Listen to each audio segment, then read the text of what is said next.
You may start, Suman. Good afternoon and a warm welcome to everyone present. Today we all have gathered here to witness the 15th lecture from our Centenary Lecture series.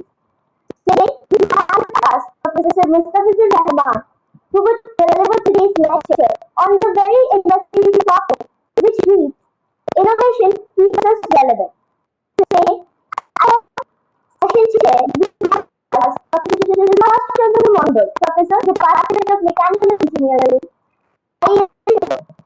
I would request sir to take over the session as the session chair. Over to you, sir.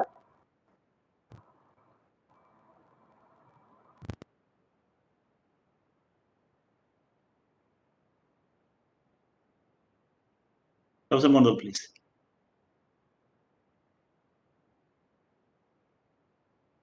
Please unmute yourself. Am I audible? Yes, sir. Good evening, Professor Mustafizur Rahman, for attending this lecture series, Centenary Lecture series of Centenary Celebration of in the Department of Mechanical Engineering, IIST Shibpur. Good evening, Professor Amitava Ghosh, Professor Ashok Kumar Mollik, Professor Achyutava Ghosh, and other esteemed alumni and the dignitaries, my esteemed faculty members, our HOD, and my dear students. Our lecture series on the topics of innovation keeps us relevant. Innovation is an important term for business. For business growth, continuous development, continuous improvement in terms of product and services are needed to meet the customer demand, to meet in the global competitive potential market. So for existence, every day we need the innovations. We follow that through R&D or some other mode of innovation approaches. In terms of technology, in the variety of areas, maybe engineering, medical science, pharmaceuticals, in the growing areas of industry, in particular in business areas, through which new product can be launched. We may be aware that if we go through automobile industry, there is a continuous innovations of the two-wheeler, four-wheelers, etc.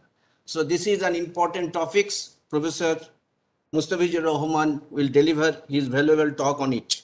Our the speaker, Dr. Mustafizur Rahman is currently the Managing Director of Micro Tools Private Limited and was with the Department of Mechanical Engineering at the National University of Singapore from 1982 to 2018. He obtained his bachelor's degree in mechanical engineering from the Bangladesh University of Engineering and Technology. It is popularly known as BUET in 1969. After graduation, he joined Bangladesh Machine Tools Factory as an assistant production engineer. He received his master's and PhD from the Tokyo Institute of Technology in 1976 and 1979. Subsequently, he worked as a planning engineer in Makino Milling Machine Company, Japan, before joining the National University of Singapore in 1982.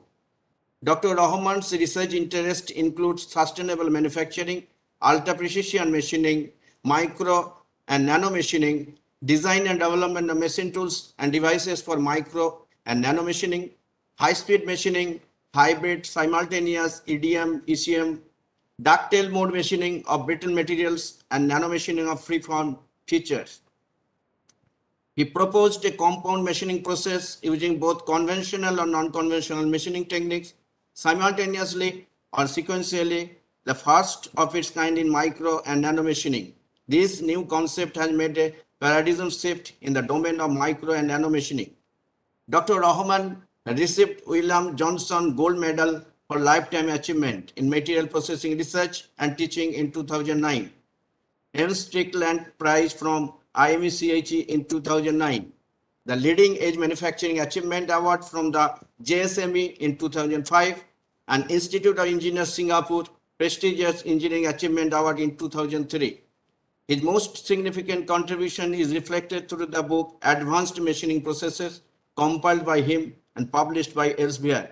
He has authored more than 500 journal conference paper. He is the joint editor of 2 journals in the editorial board of 9 international journals. I particularly known Professor Rahman. I visited his microtil laboratory, also manufacturing laboratory in National University, Singapore during my visit for attending IEEE conference in Singapore. So I welcome Professor Rahman to deliver his lecture on the topics innovation keeps us relevant on the occasion of Centenary Celebration in the Department of Mechanical Engineering of IIST Shibpur. Professor Rahman, please proceed. Yeah.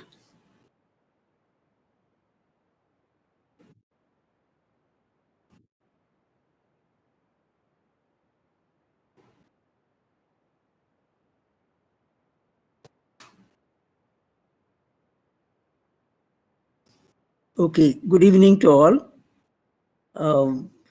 I know many of you, it is nice to meet all friends, especially Professor Amitabh Ghosh. I respect him, and I respect everybody who are elder than me. Okay, my talk, let me go to the talk directly. I'll be talking about innovation, and I claim that it keeps us relevant. So I'll try to justify in every step how I remain relevant, because it keeps us relevant. I say it is at every stage of my life, I try to keep myself relevant. And now, when we were talking to each other before formal session started, someone said, I'm not non-alumni, first non-alumni lecturer. But when I tried to find out, am I non-alumni? So then I tried to find out. Then somehow I tried to make myself relevant. I did some research there. Then I remember Professor Amitabh Ghosh one day told me in 1926, Shibpur Engineering College started its one service school in Dhaka, the then East Bengal. Yeah. So then I found out, I spoke to Professor, one of my professors, I forgot his name, and he was the dean, he was the vice chancellor of WET. I told him, sir, how it was connected and how it changed its form and name. So he also said the same thing. In 1926, Dhaka Service School was started. 1947, it was changed to Ahsanullah Engineering College under Dhaka University. In 1962, it became East Pakistan University of Engineering and Technology. 1971, it changed its name to Bangladesh University of Engineering and Technology. So now I hope you know that I'm not non-alumni. I'm indirect alumni because current BUET is from the Dhaka Service School, which was established by Shibpur Engineering College. So I'm also alumni indirectly. So that way, today's lecture, I'm quite relevant and not outsider. Okay, now, if we look at relevance, there are so many types of relevant, and everybody, I'm sure, somehow tried to make themselves relevant, especially Bengalis, whether we're from East Bengal or West Bengal. We try to find some relationship somewhere. I hope it is common everywhere in Bengal. So I'll try to show that. Family relevance. First of all, we try to remain relevant in the family to help each other and so on. And then come community relevance, where we are, especially myself, I think many of us try to make some contribution to prove that we are relevant. And in professional life, which was in NUS, I tried to remain relevant. How? I'll elaborate further. And then after NUS, I started my own company industry. Actually, while I was in NUS, I started my company Micro Tools, where I converted all my patents into products, and I'm running that. And how I made myself relevant to Micro Tools. All these stories I'll tell everybody. Now, first of all, community relevance.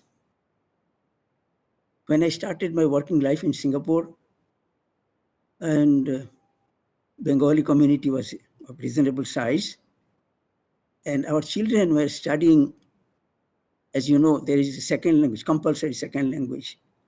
So options were either to study Tamil or Malay or Chinese. So our children were struggling with those things. So I came here in 1982. So I proposed to my community friends, why not we try to have Bengali as second language. So a lot of friends, they said, no, impossible, it cannot be done. Singapore government is very rigid, especially Prime Minister Lee Kuan Yew. You can try, but it will fail. I said, no, I will try. Without trying, how do I know it will fail? We started so-called Bengali school, taking classes every Saturday at different houses. And we started with 17 students. Number dwindled to 9, and then started growing. A lot of parents were frustrated. Then we approached the then Prime Minister Lee Kuan Yew that can we have a formal campus so that our children can learn Bengali. And he said, well, no purpose, but if you want to try, you try. We started, he gave us a school campus.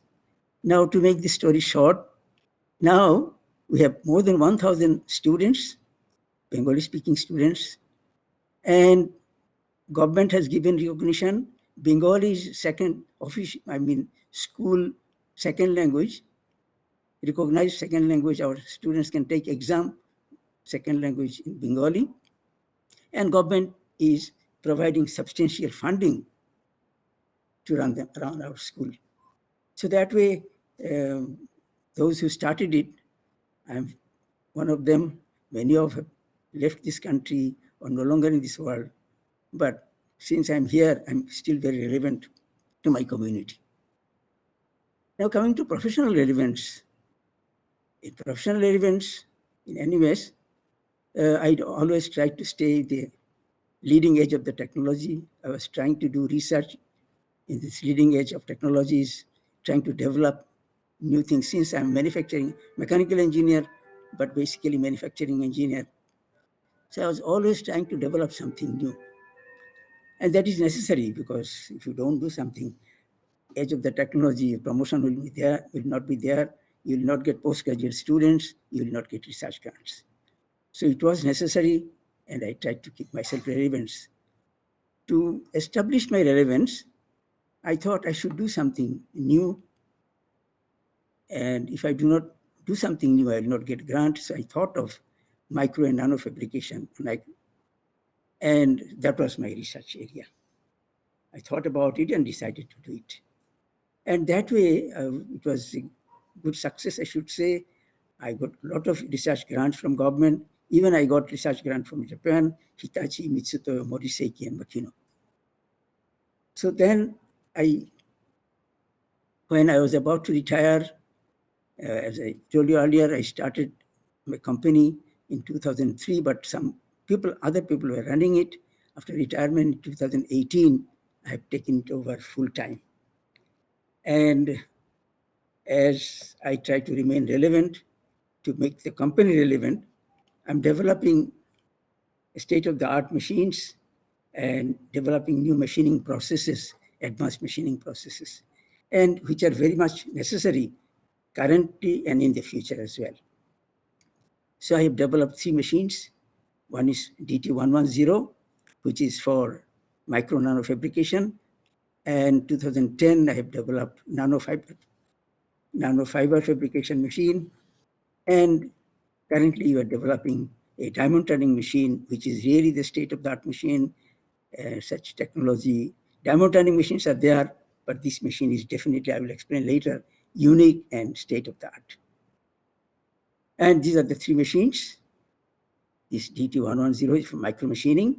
This is ES210 for nanofiber fabrication. And this is Optima Series 100 for diamond turning. Okay. So that way, I think, a quick one, I'm quite relevant to wherever I am. I try to make myself relevant. Now, to say the details about my relevance to NUS, how I did it. As I mentioned, my research field is micro nano fabrication. And there's a small story how I became interested in it. And I always believe that everything, when you try to develop something new, it should have some necessity. Otherwise, developing doesn't mean anything. It could be your dream, but if it is not useful and necessary, better don't do it. How and where I got this idea, I'll elaborate later. And while I was in Japan, I finished my PhD in a very short period, unusual in Japan, but I really worked very hard. That way, I developed ulcer, and I was sent to the hospital, and I had to go through the endoscopy. It was really painful. The tube was 10 millimeter in diameter, and it was unbearable, but I had to tolerate it. Then doctor asked me to go for second inspection, whether I'm fine or not.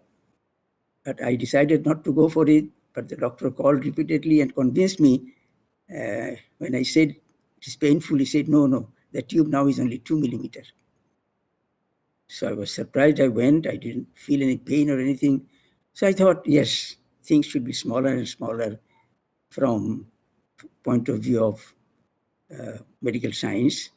But then I found, as you know, everywhere now, everything is getting smaller and smaller. And to make things smaller has become a necessity. And so then I was thinking again, have I taken a right decision, wrong decision? And somebody will have to do the innovation to make the product smaller, more efficient, and so on. I found this quotation, engineers create, which has never been by Albert Einstein. There are other quotations too. So I thought, okay, being an engineer, mechanical engineer, manufacturing being the specialty, I should be able to do it. And I got the inspiration from that. Then I started to realize, and then I felt that yes, engineers, especially mechanical manufacturing engineers, should do new things, do the innovation, and that's how they can keep themselves relevant. Now, engineers need to innovate, and what is innovation? Key to survival, to find new solutions to necessary problems, developing relevant product, applying innovative ideas, improving efficiency of the existing product, applying innovative ideas. They need to solve problems which cause ecological and health problems and so on. So a lot of things to be done for innovation by the manufacturing and mechanical engineers. And I found this interesting graph, an innovative outcome is from necessity. So if you look at this, what is the current trend in the world now? If you look at this graph, current trend is everybody tries to improve the quality of life. They want to increase the productivity. But at the end, this graph moves this way. Energy is spent too much. More energy lost in energy, water, food, and materials. Resources are spoiled. So a lot of energy resources are lost. So this trend cannot be allowed to continue. Maybe one pandemic now, another pandemic may come, and so on. We'll have to protect our environment, and we'll have to change the trend. So this should be the trend. This is the desired future trend. And again, to do that, we'll have to do it. Should break this current trend and set a new trend. The trend should be, if you go back to the earlier slide, save resources, improve productivity, improve quality of life, but without spending a lot of resources. And how it could be done? It could be done through innovation. Actually, we started this knowingly or unknowingly in 1993 in NUS. I decided to do micro nano machining late 80s because I thought I decided to do it. But then, after looking at this graph or a coincidence, we developed a machine, I will elaborate later, which can do all machining processes. It can do milling, it can do turning, it can do laser, it can do EDM, it can do wire EDM. So all these can be done in one machine, and it is with highest possible accuracy. I'm really happy and proud that we developed this machine in 2003 and patented it in 2003. And roughly, if you take all these machines, about 8,000 kilogram, we developed a machine which is only 1,000 kilogram. So, and definitely this machine is very much necessary for micro machining. Nowadays, even nano machining can be done in this machine. So that way, since it is not a popular product, only section of the community uses it, it is not that well known, but definitely it's a good attempt to minimize the use of resources. But this one everybody knows.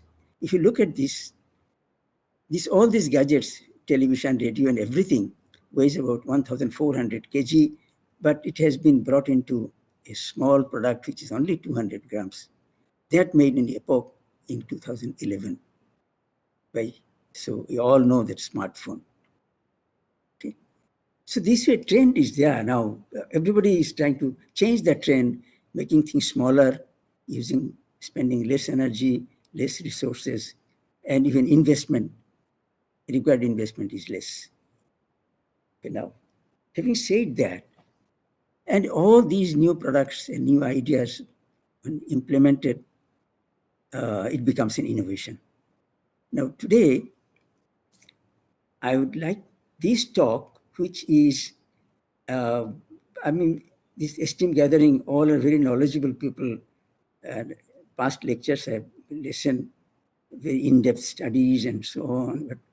But this innovation talk is so simple. It is not, I'm not talking much about my innovation. Rather, this talk I'm trying to tell is how to be innovative. So this lecture or presentation is mainly for students. So please excuse me if you think I'm unable to meet your hope. But for the students, I hope it will be very useful. That's why I requested that to invite more students to listen to me. Now let me start my talk about how to be innovative and what should be the approach and attitude of an innovator or who is doing research related to innovation. First of all my life experience I'll be sharing with you. A researcher or innovator who wants to be innovator, he should choose to swim in turbulent water. That is my experience of my PhD in Japan. I chose out of comfort zone. And attitude should always be positive. There's never a researcher or innovator should say cannot be done. And a researcher, innovator should have an inquisitive mind. That means he should have commitment, he should have vision and thinking to do simultaneously.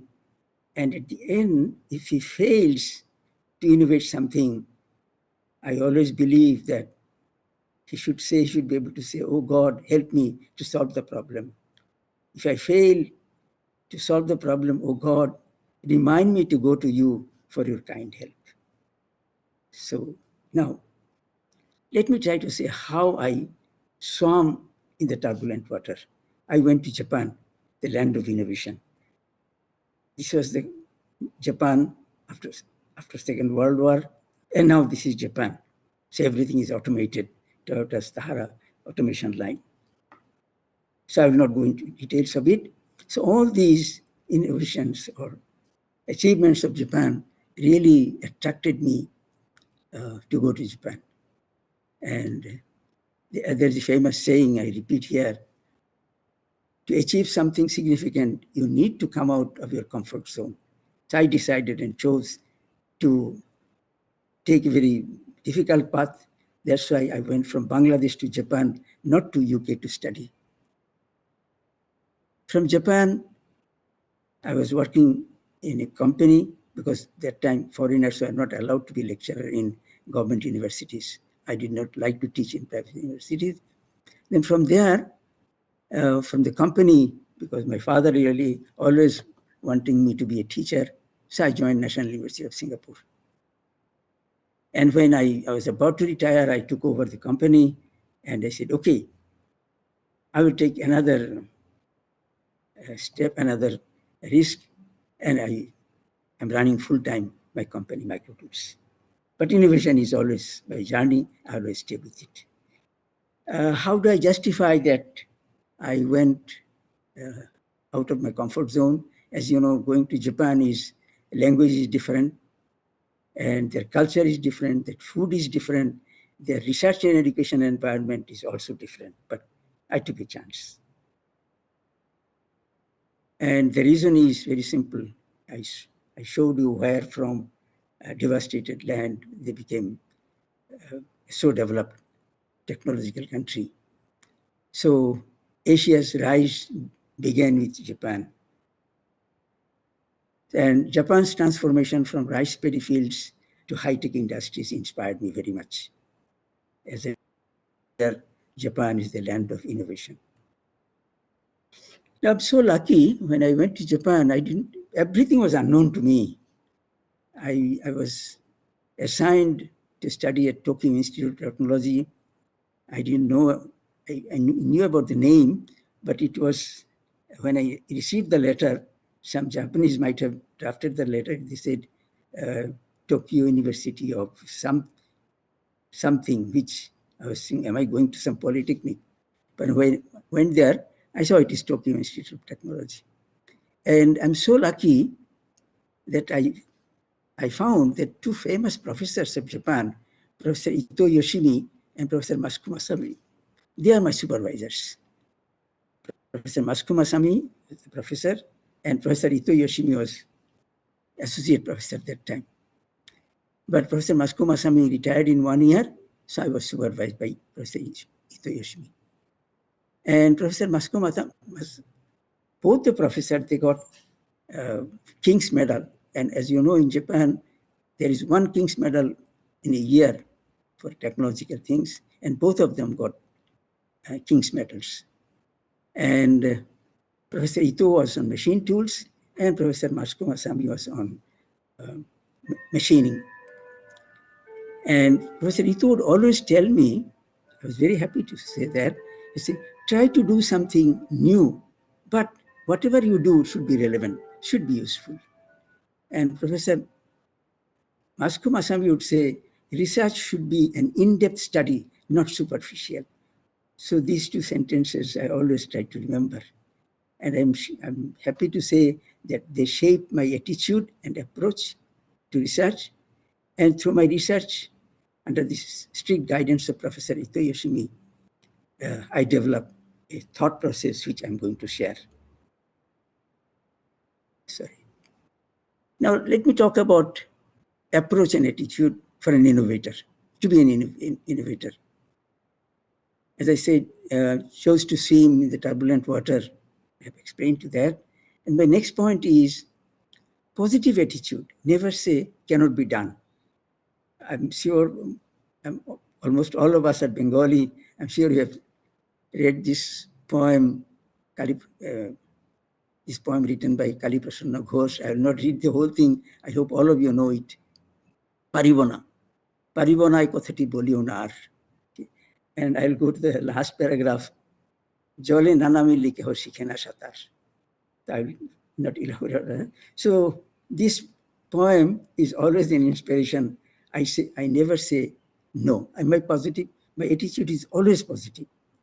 And whenever anybody wants to do research with me, first of all, I would say, you will choose your own topic. And once you choose, I will always beat around the bush. Once you decide, you should not stop anywhere. You'll have to continue, solution will be there. And approach should be always positive. So I'll give an example of innovation in design. Problem is, when, as I told you earlier, I decided to do micro nano fabrication. So for that, we need to do micro machining. But when I want to do micro machining, I looked in the market. I need a machine tool which is highly accurate in motion guide, both in linear motion and circular motion. It should have fine precision control and process. I'll explain a little later. We should understand the process of micro machining. It is not just scaling down the production and in size and dimensions. No. We need to develop hybrid processes. Otherwise, you cannot achieve micro nano machining. And then metrology. Usually we make the things and take it to the laboratory, metrology lab, to measure the dimensions. In micro machine, it's not possible because products are in micron. And if you take it to the metrology lab, measure it, bring it back, do reclamping, everything is gone. So metrology should be on the machine. And I found such a machine does not exist in the market. So task was very big task. But I never said no.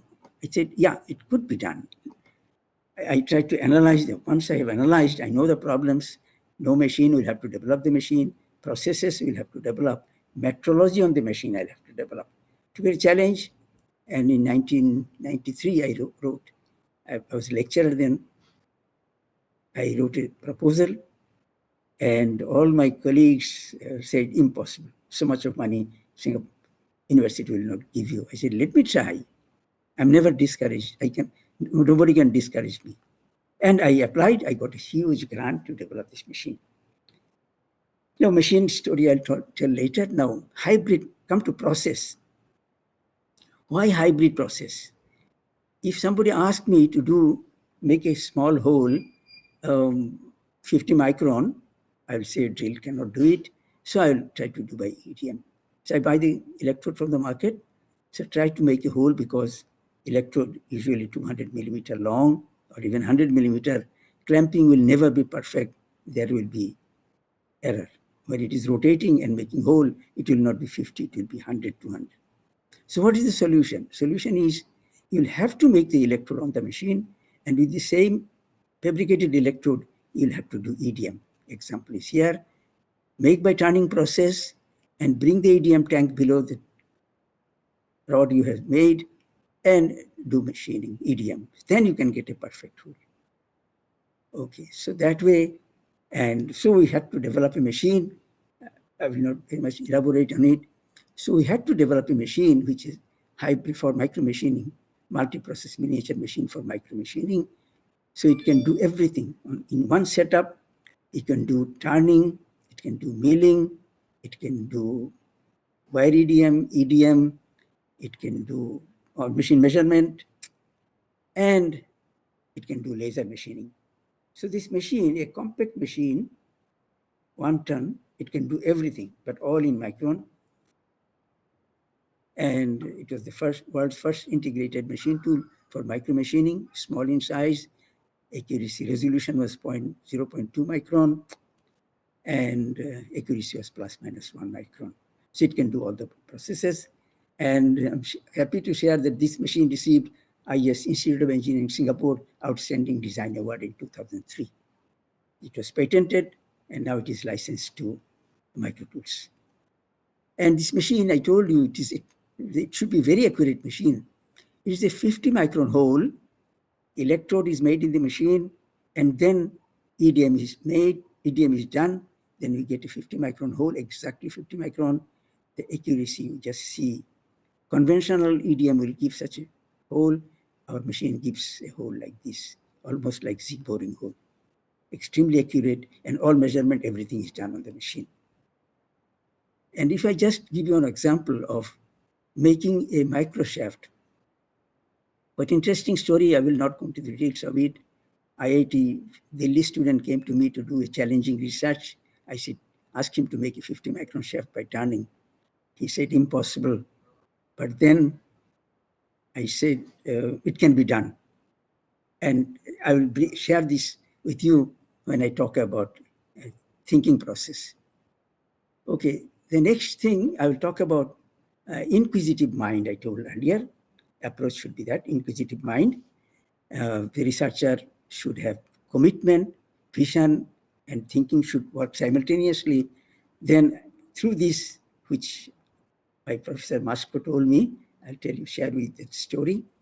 And Professor Masco, he was my supervisor for 1 year. I met him in 1972 after going there. He told me he'll be retiring in 1 year, but he had one unsolved problem. Though he got King's Medal for his research, but he found there was part of it was unsolved. He asked me if you ever have any chance or you think, try this to solve this problem. And I kept it in my mind. Now, interestingly, in 2005, I started thinking about it. I got a PhD student to solve the problem, and I established a new mechanism. We term it as extrusion-like mechanism. And conventionally, as you know, in metal cutting, we have only two zones, shearing zone and plowing zone. So I got a new zone, which is extrusion-like mechanism. I'll elaborate. It was wonderful achievement, and that resolved a lot of machining problems. What Professor Masco Masami found in 1953, then when you increase your chip thickness, your cutting force increases.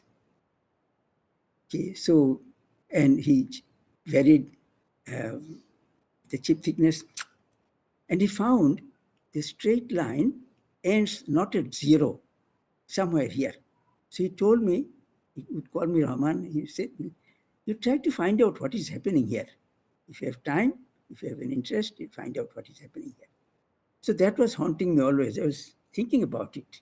In 2005, I offered this PhD project to a student who wanted to really do some challenging work. I said, find out what is happening there. And he started researching on it, the effect of edge radius. Okay.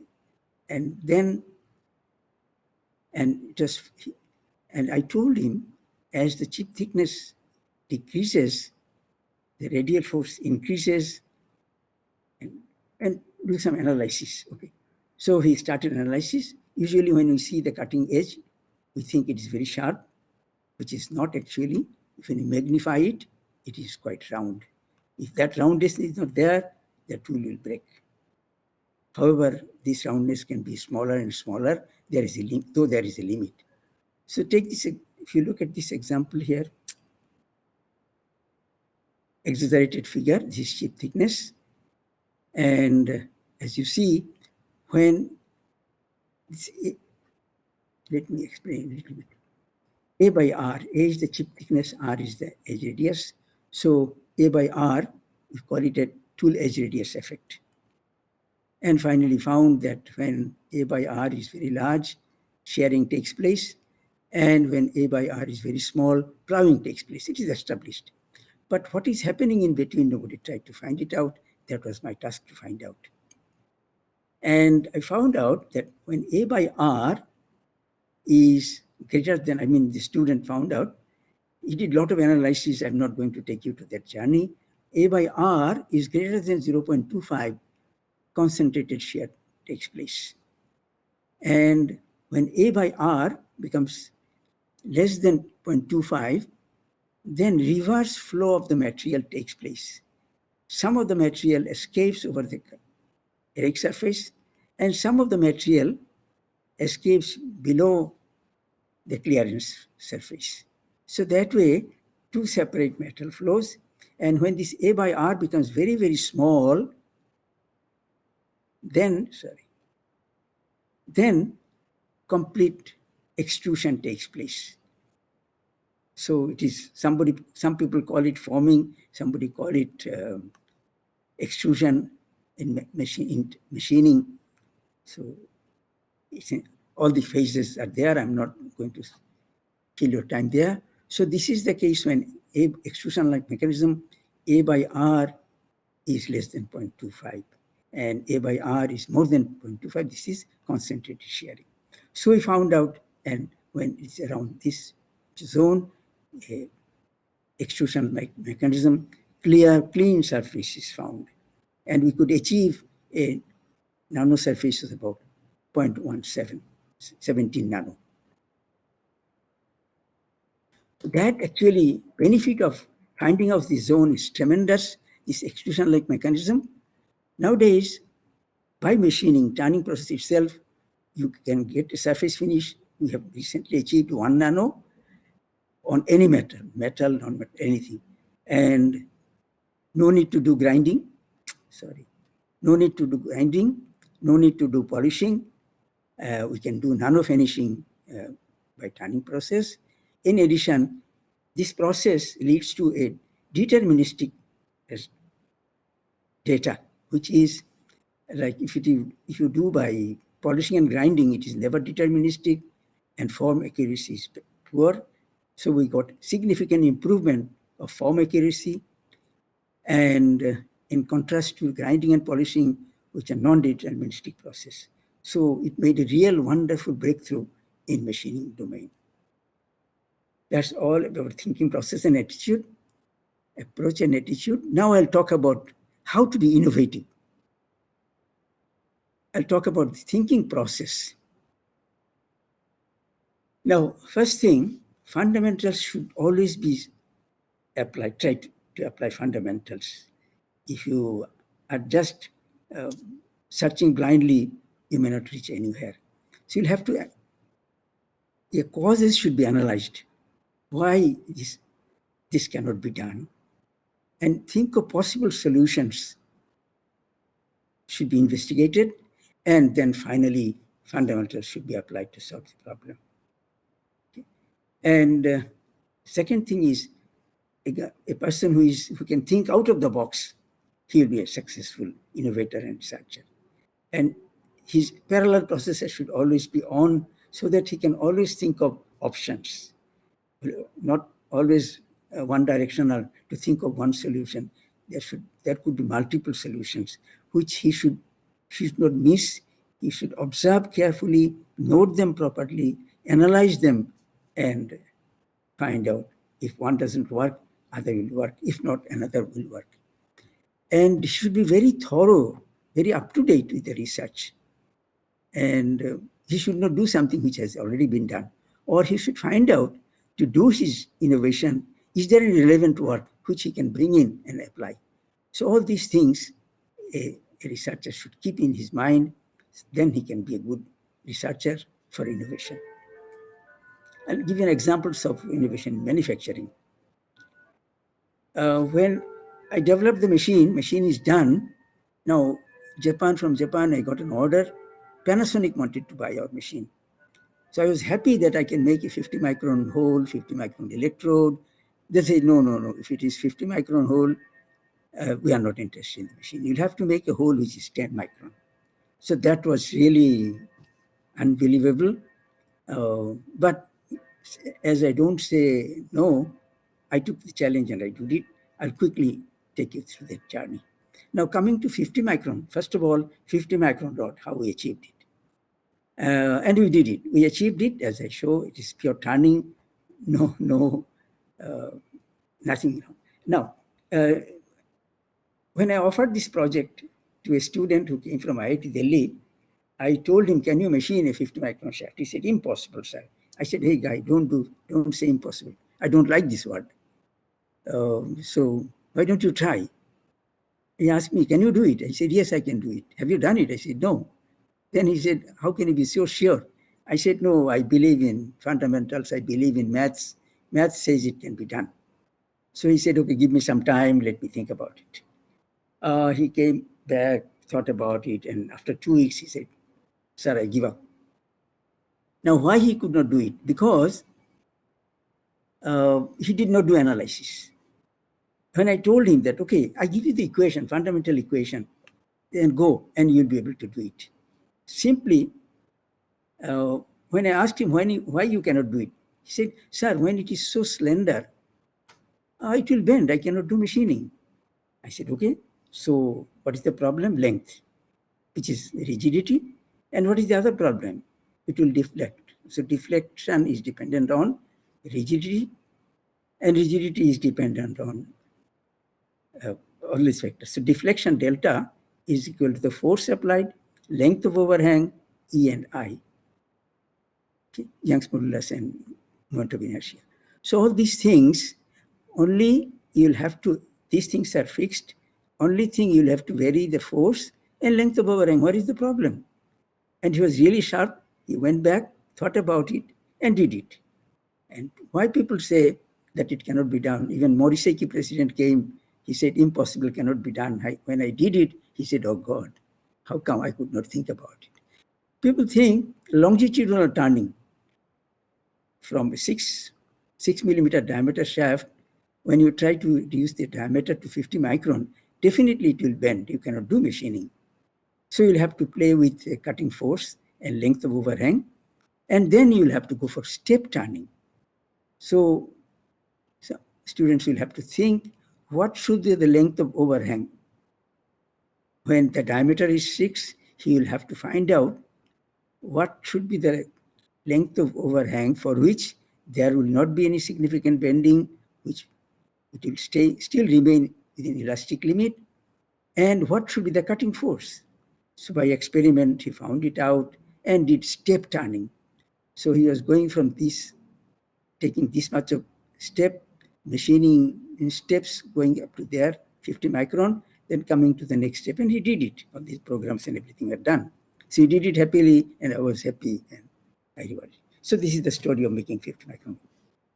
Now, Panasonic, they said, no, it's to be. So I tried by turning, and I could achieve up to 11 micron by turning. I could achieve up to 11 micron by turning, not below that. So I said, okay, or another a few micron machining. Then I thought of something. Since this machine can do EDM, why not I take the process of EDM? This is the shaft which he machined with up to 11 micron. Then we did all block EDM, sacrificial EDM, which is by block EDM. This is the block. This was moving towards the rod. The shaft was rotating. Sorry. And after every step, we are measuring, because the machine has on-machine measuring device, and we are measuring the dimension.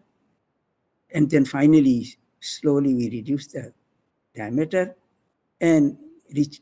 And interestingly, we achieved a rod which is only 5 micron.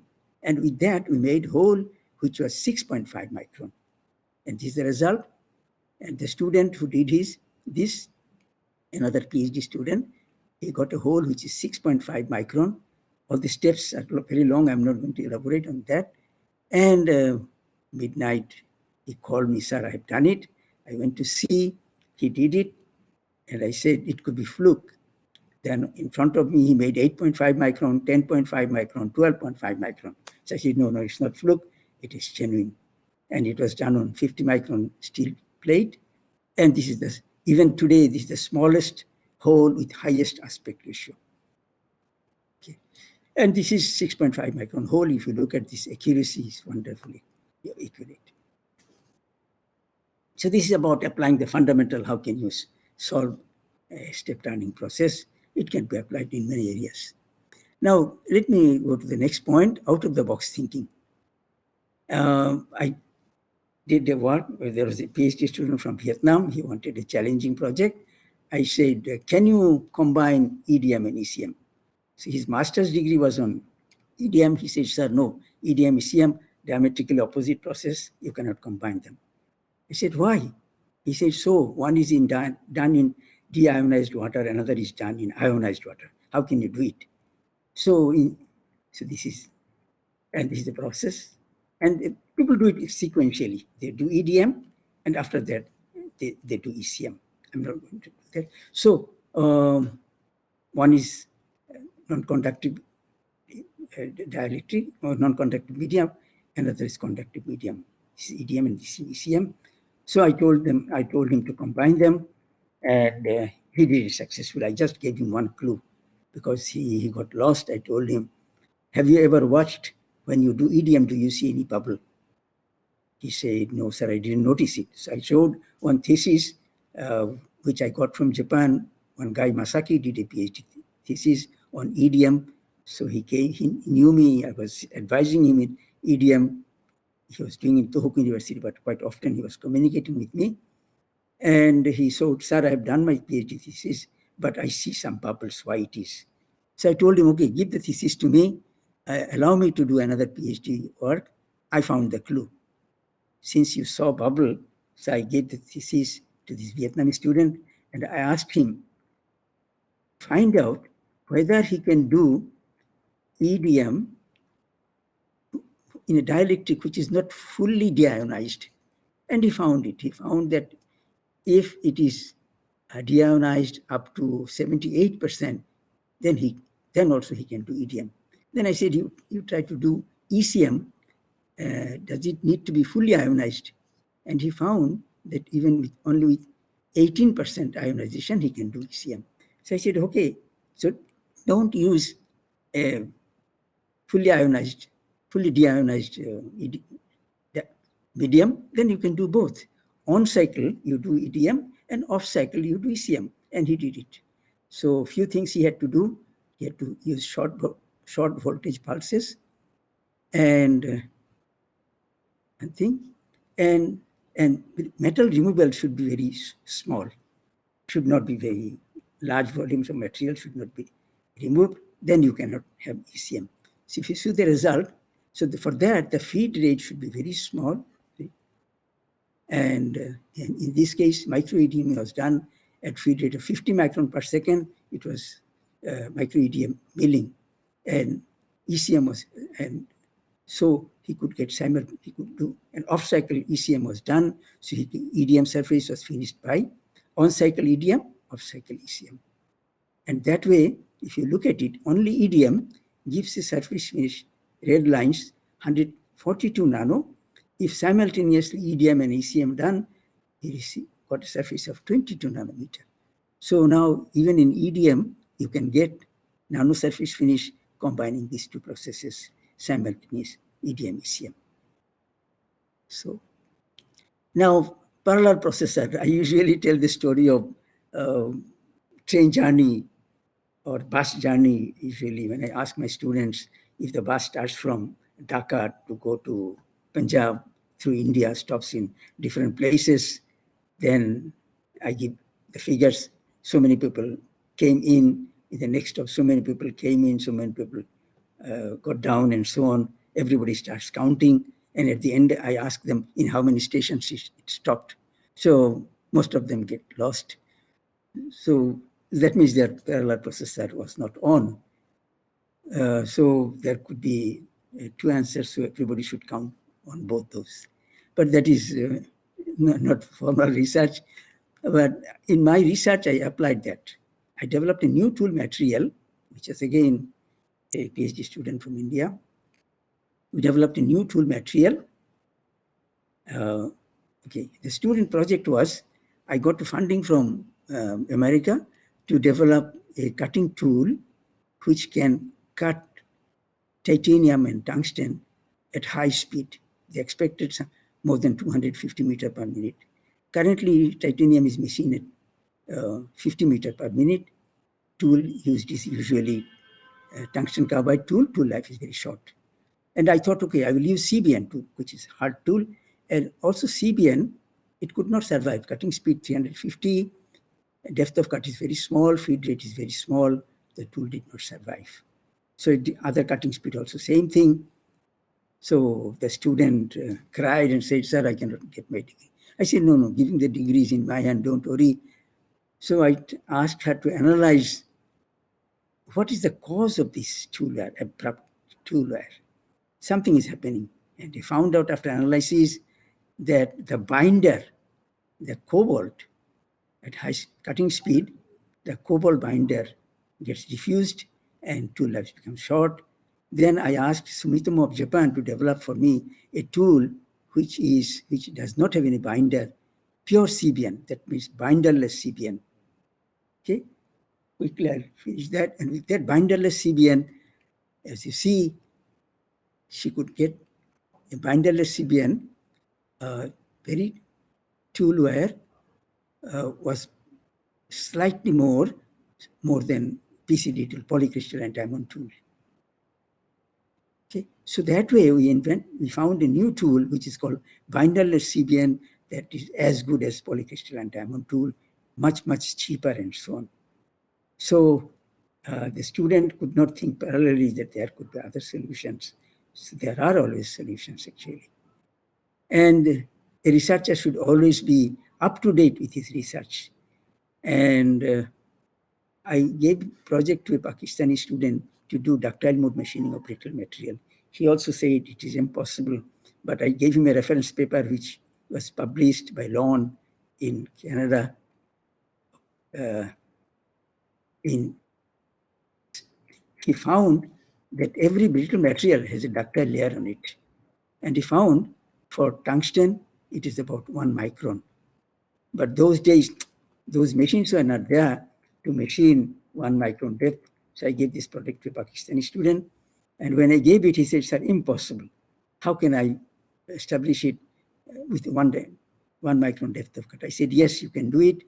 After a lot of argument, after a long time, I gave him, "Why don't you do up milling?" So he got the clue and he did it. He changed the feed rate and sees that when this depth of cut reaches 1 micron, it will crack. But in up milling, as you know, the chip thickness increases slowly. So if you give a very small feed rate, then you can achieve, because in the next cut, the rough surface is going to be removed. And first of all, if your depth of cut is 150 micron, feed rate is 6 millimeter, then brittle fracture takes place. Increased cutting speed, in radial depth is increased 350 micron, but reducing the feed rate to 4 millimeter per minute, you get partial ductile. But reducing the depth of cut slightly lower, feed rate, same feed rate, you can get pure ductile mode machining. So just playing with the feed rate in up milling, you can achieve ductile mode. So luckily I read that paper and I gave the student this paper, he established everything. Now, quickly, this is my last topic. So as I said, I have developed the extrusion-like mechanism, the cutting zone, and that has become a popular machining process now. When you try to do deterministic surface finish with 1 nano finish, then you'll have to do it. You'll have to do ductile mode machining. So you will have to do nano finishing. And it is needed everywhere. Optical mirrors, various lenses, multi-layer arrays, and all these things. Wherever you need optical surface, you need ductile mode machining. So for that, diamond turning machines are there, but they do not know the theory. They stop at 4 nano. We have developed a machine which can do 1 nano. We are targeting less than 1 nano. This is the machine we have developed. And interestingly, the resistance feedback scale we tried to buy from the market, which is nowhere near ours one. And there is only one manufacturer. They refused to sell the scale to us, which can guarantee 34 picometer resolution. And since they refused it, we have developed our own scale. It's a long story, I'll not elaborate. And we brought 3 parties together and developed a scale. And this can do 8 picometer resolution. It's the world record. Nobody has such a machine. And we have a vision system. Those who are doing diamond turning, they will know what is the problem. Without a perfect, good vision system, we have developed tool measurement in process in 2 axes, vertical as well as horizontal. So you get exact tool tip, and we use clamping, 0-point clamping. Clamping accuracy is guaranteed within 2 micron accuracy. And we use elliptical vibration device, which drastically cuts the cutting force. And even you can machine titanium. I think we are the only few, I say rather, we could be the only one who can do machining of titanium using diamond turning. So we have developed all these accessories, slow slide servo, fast tool slide, elliptical vibration, everything we have done. And finally, I'll quickly go and we get surface. We started with 4 nano, we achieved 2 nano, and hope very soon we'll be getting 1 nano. And all these surfaces are here, what we can produce. my time is short, and all these interesting lenses and their uses are wonderful. And we can machine titanium very easily using this machine. So I think I have just crossed my limit a little bit. Thank you so much for attending my talk. Thank you so much. If you have any question, sorry. Thank you, Professor Rahman, for your valuable talk on the areas of innovations. You have a lot of contribution in micro and nano manufacturing. You are a good researcher, good entrepreneur, as well as you have developed a school also, so in education also. I have only one question, sir. Yeah, please. You have contribution in hybrid machining, Yes. that is micro EDM and micro ECM. Yeah. In the whole, in the range of 5 microns, as you Yes. discussed. So making the tool, Yeah. the level of 5 microns is also challenging. Yes. Also regarding the directive fluid and the electrolytes, Yeah. which will be used in EDM and ECM. So Yeah. how will you apply simultaneously, and how will manufacture 5 microns tool? Okay. 5 micron, as I mentioned, we make it by turning process. We can from 50 micron up. We can go up to 11 micron by turning, step turning.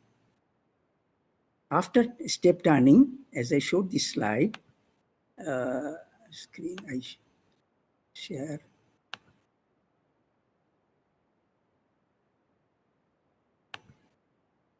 Very quickly, I'll go there.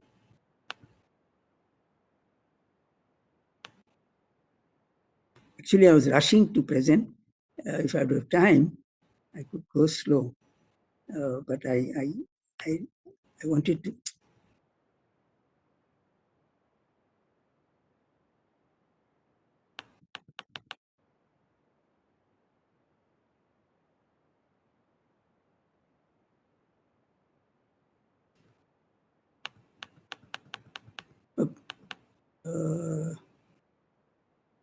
Yeah, yes, here. Okay. So if you look at this slide, after getting 11 micron shaft, Kindly share it. and on that 11 micron shaft, I did EDM, Not block visible, sir, EDM. not There are visible in the various slide. EDM processes. So what happened, this block, which Sir, was carrying out Not EDM to interrupt, sir. on this rod, it was moving towards the shaft, the rod Professor was rotating. Rahman, Yes. not visible. Your Oh, slides not visible. slide is not visible. You have to share this slide. Share I did actually. Again. Let me see. I thought I shared it. Let me.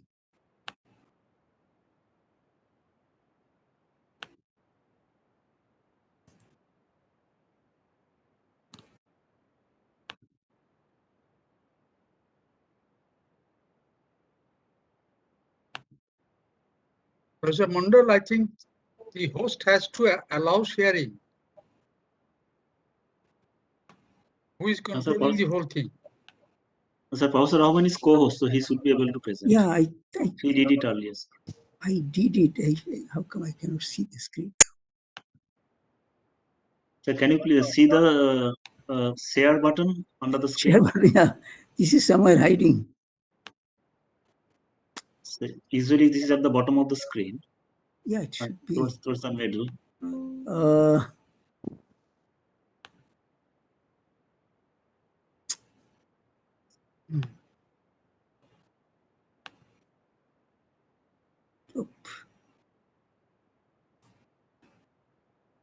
Sharing to the.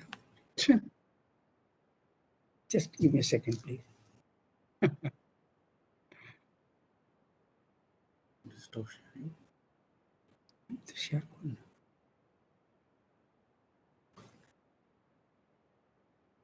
You can take the help of your son. No, my brother is helping me. Now it is Yeah. coming. Yeah. Yeah. Can you see now? Yeah. Yes, sir. Okay.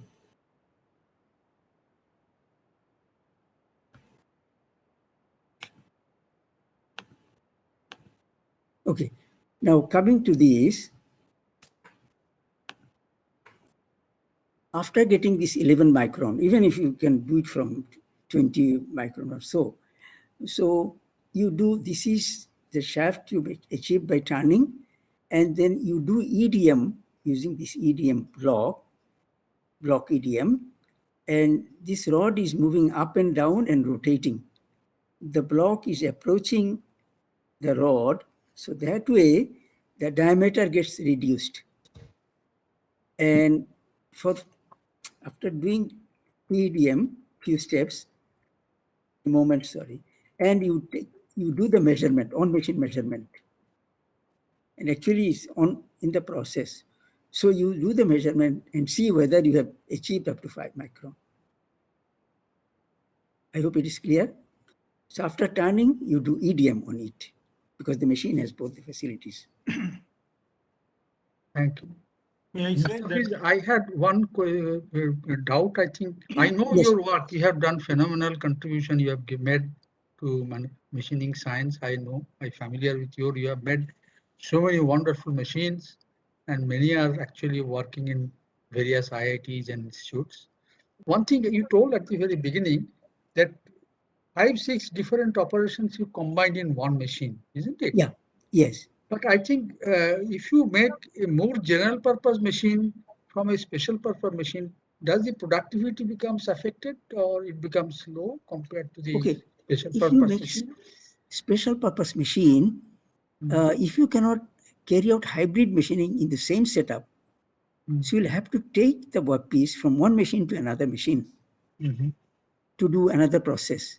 Now, if it is a micro product, let's imagine 50 micron shaft, and you need to do EDM on it, you remove it from the lathe machine, take it to EDM machine, then clamp the electrode, as I showed this example. This example was there. You clamp it, sorry. You clamp it, then there will be clamping error, which is much more than 5 micron. So No, any kind of transfer, any kind of readjustment will definitely lose time. It will lose accuracy, so many things. But I think if you make a machine for mass manufacturing, a special machine for only one type of product, would it be more economical? Depends on, if it is one product, it doesn't, you do not need the second operation. By all means, it is okay, fine. There's Starlay in Switzerland, they can make wonderful, if it is gear, only gear, if it is on shaft and only shaft. But when you try to do so fine machining without, and if you need an exact accuracy, then you cannot change the setup. If you need only one process, just turning, fine. But if after getting it turned, if you have another purpose, then you will have to have combined process. Now, coming to this process, if you try to do EDM, you cannot get an electrode which is 5 micron. So if you want to get a hole which is less than 10 micron or even 10 micron, you'll have to get the electrode done on the same machine. I hope it's clear. Yeah. Because there is no other way you can achieve. I think, Mustafiz, Yes. that there are certain parts which need extreme kinematic complexity of the tool and job, etc. for the relative. Like say, for example, bevel helical gear machining. Yes, yes. So if you want to make a miniaturize such gears, how can you, will your system be capable of providing that complicated kinematic relationship? Yes, yes, definitely. Because you can turn it, rotate it, you can make it 5-axis machine. You can convert it into 5-axis multi-axis machine. So you can do any sort of product. Currently the machine is only 3-axis. We are ready to make it 5-axis. But if this machine becomes popular, we'll do everything. We are trying to develop automatic tool changer, but people are not asking for it. So we are ready to provide this technology. And to provide really micro of this order, 5 micron and 6 micron, I think there is no other option. a specialized machine also cannot, in one process, I don't know, is there any process where you can get such a small feature in single process? Like the case of a shaft, if you are to anybody tries to make 5-micron electrode, I don't think they can. They can do 5-micron electrode by turning. In that case, the length of the piece, dimension is so small. Actually, the fact is Mitsubishi Electric, they make EDM machines. In one of the exhibitions, they came and challenged me. Oh, no, we can get 2-micron hole. I said, yes, you can get 2-micron hole. But what is the depth of cut? Oh, it is less than 2 micron. So I said, that doesn't serve the purpose, because to make an electrode which is reasonably long, even 10 micron, you cannot achieve by turning process alone. And there is no electrode which is so No, the thin. examples you show, I think mostly they're drilling holes, micro holes, and turning pins, micro pins. Oh. But developing a complicated geometry, that's what I was interested in. Yeah, I tell you, we have done a lot of complicated geometries, but today we machined glass. Can you believe we machined glass? And in glass, we made different shapes. That was another PhD project. And people cannot believe that we can make machine electrode in nano finishing using this machine. So it is really versatile. Very good. This machine Are can you be used for still single. in touch with Professor Ito? How is he? He's fine. He's very healthy, and he's still playing golf. And Oh, is it so? He's very yes. good. He's He very used to busy. come in all our meetings, I remember. For 8-9 years, we used to meet regularly. Yeah. No, he has. He wants to spend his time. Very unusual. I really wonder how he does. He travels a lot with his wife. He goes to see gardens, flowers, and so on. Photography has become his favorite hobby. And when I talk about, he writes books, but when I tell him, why don't you teach in some universities? He says, no, I'm tired of it. He doesn't do any research. He writes books. But he's really, even now, he's my inspiration. When I do something, I ask him, is it okay to do it? He said, hey, why do you ask me? I said, sir, I just want to pay respect to you, because teacher once, teacher forever. I think in Japan, they have such a good longevity record. Why Yes. they have made their retirement age at 65, I don't understand. Yeah, and now it is 65. It was 62. They've made it 65. But usually national university professors, they go to private universities, they can teach up to 70. And Professor Ito did not do it. He retired simply. Sir, I have a comment to make, sir. Yes, please. Sir, for the last 1 hour, Yeah. I have listened to a philosophical lecture rather than a lecture on mechanical or other engineering. It is really, to me, I mean, some of the things I did not understand even, I must confess. But the quality of the lecture and the quality of these inputs to the students has made me mesmerized, amazing. I was rapidly listening to Professor Mustafizur Rahman. At this age, the No, lust for life and the lust for imparting the knowledge the way he wants to is amazing. My salute to you, sir. My salute. No, Dada, you are very senior to me. I know you, roughly, I know your age. I respect I all am my 82. seniors. I am 82. All my seniors I respect. Professor Amitabh Ghosh knows I do, sir. never. I have got one more part, sir. To Yeah. Amitabh Ghosh's question and dialogue, Yeah. I have one response. That is the type of product that these machines and these processes will produce. It is not product incentivized. It is not that how many you can do in an hour. It is a question of whether you can produce it. And the machine which gives you the freedom to produce it, that does not call for productivity and this kind of. It is the achievement. Thank That you. is the- Your answer was much better than mine. Well, Amitabh, did I satisfy your query? I don't know, but I think when we nowadays still our market for microsystems are not that large. So very large mass production perhaps is still not that much important. But in the future, when I think the microsystems will be required in very, very large numbers, a very large number of systems will depend on those, then I think the productivity may be playing some important role, maybe.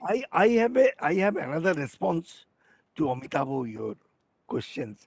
See, when the radio was not there, nobody thought of radio. The need was not there. Nobody knew that such a thing could be produced. So we say that applied science and theoretical science, there has to be research on theoretical science so that the applied people can follow through. No, So no, that this, way, Achyuta, kindly permit me, the sir. manufacturing process itself may undergo a very major or rather drastic transformation. Sir, kindly permit me. The need for this kind of machines. You never know what is coming. These micro tools, a small element, a small machine is put inside your body and it travels through and gives photographs and all that.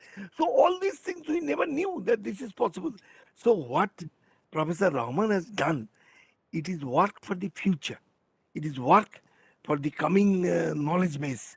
There, the tool he has already produced, the theory will reach the No, need no, for no. this tool. I think my question was not to question Mustafi's contributions value. And I know his work for more than a decade, and I have seen his machines. He is a phenomenal researcher and entrepreneur. I know that. I was thinking only because I wanted to know from an expert like him that whether such things can be done, uh, keeping in mind the productivity. Just It to was the answer, main question. sorry to interfere. Just to satisfy Amitabh Dada's query, my current machine, the diamond turning machine, it is really for mass production. If you look at the molds, one of my students, who is a professor in Shanghai Southern University, very brilliant student, he has started mass production using diamond turning, and he has purchased 10 diamond turning machines from one US manufacturer. He's coming to Singapore to buy our machine. 10 diamond turning machines and huge. He makes lenses, all the smartphones. They need hundreds of lenses behind the screen, and these are made by mold, and that mold is made by diamond turning. It's real, and I don't know how many thousands of diamond turning machines are there in China. And this current machine, diamond turning machine, please pray for me. I hope it will make a big impact in the mass production of lenses, mirrors, sensors, hopefully. Maybe the corona implant, maybe it No, will. I think Achyuta, I think I'll tell you that Mustafiz was when he had first conceptualized that diamond turning machine, he was discussing that with me when he was walking towards guest house in IIST campus. I remember that. Yes, And now it's a reality, not only a reality, it is a very popular machine. You can. great. No, thank you so much for attending. I'm sorry to keep you uh, busy and attending here. No, it was Okay, really a all the very pleasure. best, Mustafiz. I have to go now. Thank you so much. Thank you. My gratitude, my namaskar to all of you for giving me an opportunity to talk to you. And I'm really thankful to you for your encouraging words. And I'm very happy to be an alumni of IIEST. Thank you so much. Yeah, I just wanted to add at yeah, the end one sentence. please. May I? Okay. I think this talk has been very, very illuminating. Without going into the technicalities also, it is very encouraging. Now, I just wanted to just say Yeah. that I think George Bernard Shaw, he Yeah. said that a reasonable man sees the, he walks taking the world as it is. An unreasonable man, he tries to change the world. And advancement is made only by the unreasonable people. Okay.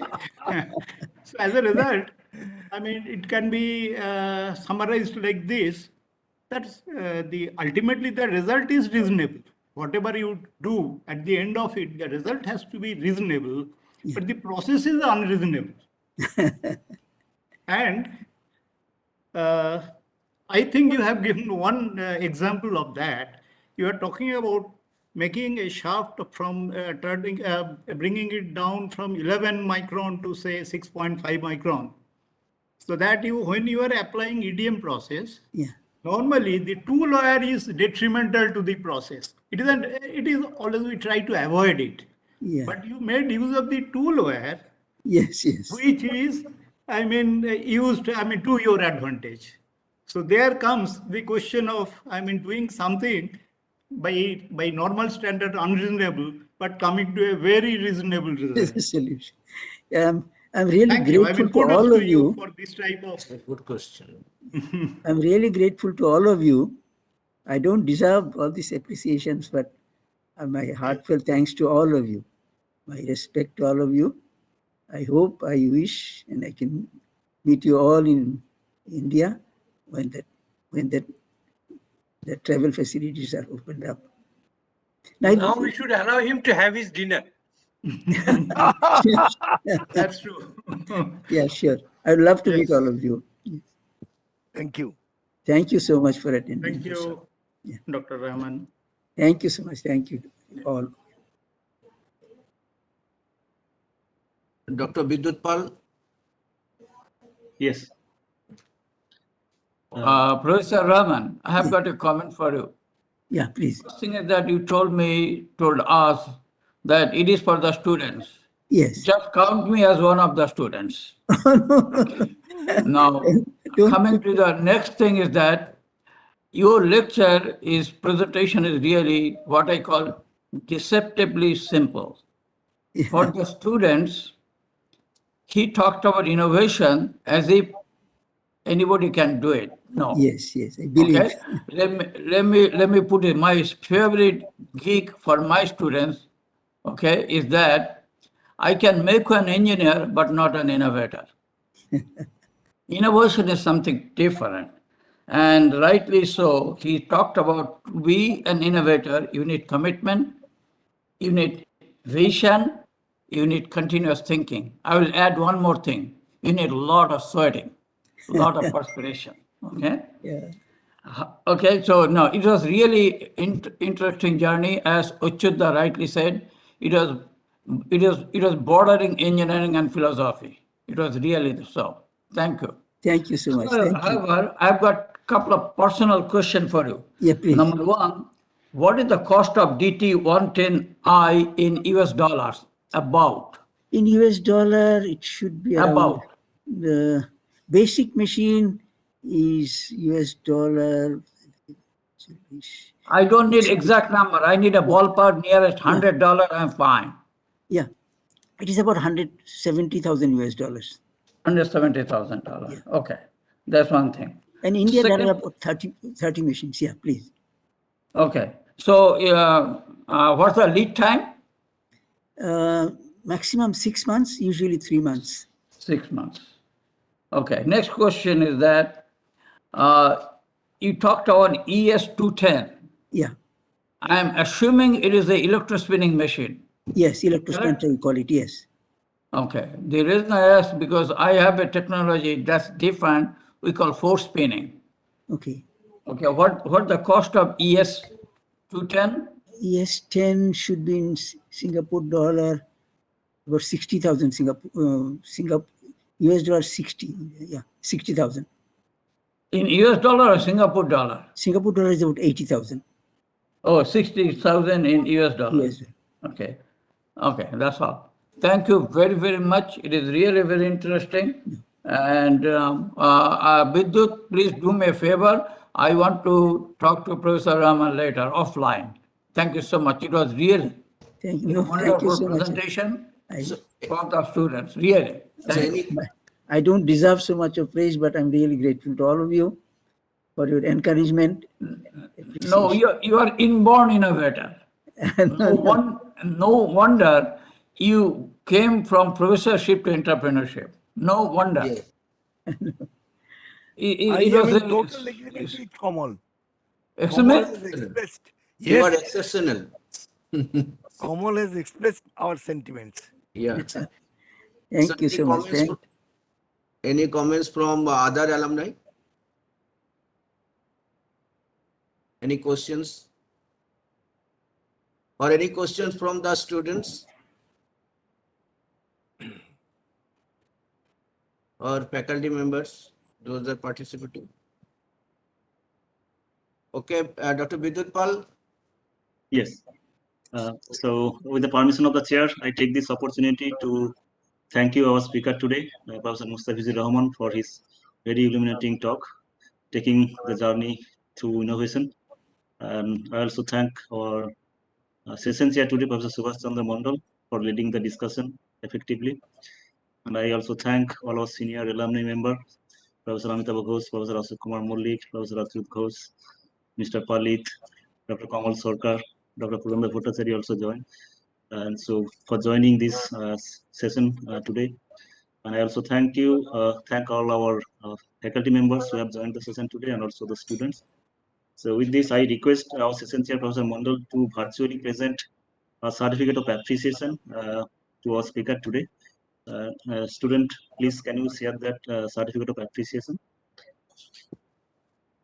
I would request Professor Mustafizur Rahman to take this token of appreciations on behalf of the Centenary Celebration Committee in the Department of Mechanical Engineering, IIEST Shibpur, in virtually, and the same will be delivered to you by post. Yeah, thank you so much. I'm so grateful to all of you. So we'll be sending the certificate of appreciation, the soft copy by email, and we'll be in the near future, we'll be sending the hard copies by post along with the memento. Sure, it is great pleasure. I'm really humbled and honored. I remember it very fondly. So thank you very so much.